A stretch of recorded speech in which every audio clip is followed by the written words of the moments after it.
കിടക്കയിൽ മൂത്രമൊഴിച്ചെന്നാരോപിച്ച 5 വയസ്സുകാരിക്ക് നേരെ രണ്ടാനമ്മയുടെ ക്രൂരത. പാലക്കാട് കഞ്ചിക്കോട് കിഴക്കേമുറിയിലെ താമസക്കാരിയായ ബീഹാർ സ്വദേശിനി നൂർ നാസറിനെയാണ് വാളയാർ പോലീസ് അറസ്റ്റ് ചെയ്തത്. കിടക്കയിൽ മൂത്രമൊഴിച്ചുവെന്ന് ആരോപിച്ചാണ് കുട്ടിയുടെ സ്വകാര്യ ഭാഗത്ത് നൂർ നാസർ ചട്ടുകം ചൂടാക്കി പൊള്ളലേൽപ്പിച്ചത്. കുട്ടി പഠിച്ചിരുന്ന അങ്കണവാടിയിലെ അധ്യാപികയാണ് പൊള്ളലേറ്റത് കണ്ടെത്തിയത്.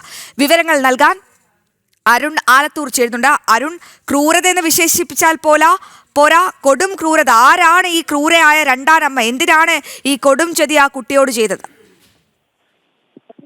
പാലക്കാട് കഞ്ചിക്കോടാണ് രണ്ടാനമ്മ കിടക്കയിൽ മൂത്രമൊഴിച്ചെന്ന് ആരോപിച്ച് 5 വയസ്സുകാരിക്ക് നേരെ ഇത്തരത്തിലൊരു ക്രൂരത ചെയ്തിരിക്കുന്നത്. കഞ്ചിക്കോട് കിഴക്കേ മുറിയിലെ താമസക്കാരിയായ ബീഹാർ സ്വദേശിനി നൂർ നാസറിനെയാണ് ഇപ്പോൾ വാളയാർ പോലീസ് അറസ്റ്റ് ചെയ്തിരിക്കുന്നത്. കിടക്കയിൽ മൂത്രമൊഴിച്ചു എന്ന് ആരോപിച്ച് കുട്ടിയുടെ സ്വകാര്യ ഭാഗത്ത് ചട്ടകം ചൂടാക്കി പൊള്ളലേൽപ്പിച്ചു എന്നുള്ളതാണ് പരാതി.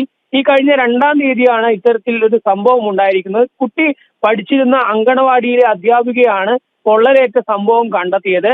ജുവനൈൽ ജസ്റ്റിസ് ആക്ട് പ്രകാരം കേസെടുത്ത പോലീസ് പ്രതിയെ റിമാൻഡ് ചെയ്യുകയും ചെയ്തിട്ടുണ്ട്. ഏതായാലും രണ്ടാനമ്മയുടെ ഭാഗത്തു നിന്നാണ് ഇത്തരത്തിലൊരു പിഞ്ചു കുഞ്ഞിന് നേരെ സമാനതകളില്ലാത്ത രീതിയിലുള്ള ഒരു ക്രൂരത ചെയ്തിരിക്കുന്നത്. തീർച്ചയായും അരുൺ, ഞെട്ടിപ്പിക്കുന്ന വിവരമാണ്. രണ്ടാനമ്മയൊന്നും വിശേഷിപ്പിക്കാൻ പറ്റില്ല, ക്രൂരയായ ഒരു സ്ത്രീ തന്നെ അവർ വിശേഷിപ്പിക്കണം. കാരണം കിടക്കയിൽ മൂത്രമൊഴിച്ച ഒരു പിഞ്ചു കുഞ്ഞിന് 5 വയസ്സ് മാത്രമാണ് ആ പെൺകുട്ടിയുടെ പ്രായം. ആ പെൺകുട്ടിയാണ് ഇത്തരത്തിൽ ഇങ്ങനെ മൂത്രമൊഴിച്ചെന്ന് ആരോപിച്ച് ആ പെൺകുട്ടിയുടെ സ്വകാര്യ ഭാഗത്ത് ചൂട് ചട്ടുകം കൊണ്ട് പൊള്ളലേൽപ്പിച്ചത്. എന്തായാലും ഈ അങ്കണവാടി അധ്യാപികയാണ് ഇത് കണ്ടെത്തിയത്. എന്തായാലും പോലീസ് ഇതിൽ കേസെടുത്തിട്ടുണ്ട്. ഈ ബീഹാർ സ്വദേശിക്ക് തക്കതായൊരു മറുപടി കേരള പോലീസിൽ നിന്നും ലഭിക്കുമെന്നാണ് പ്രതീക്ഷ. അരുണാണ് വിവരങ്ങൾ പങ്കുവച്ചത്.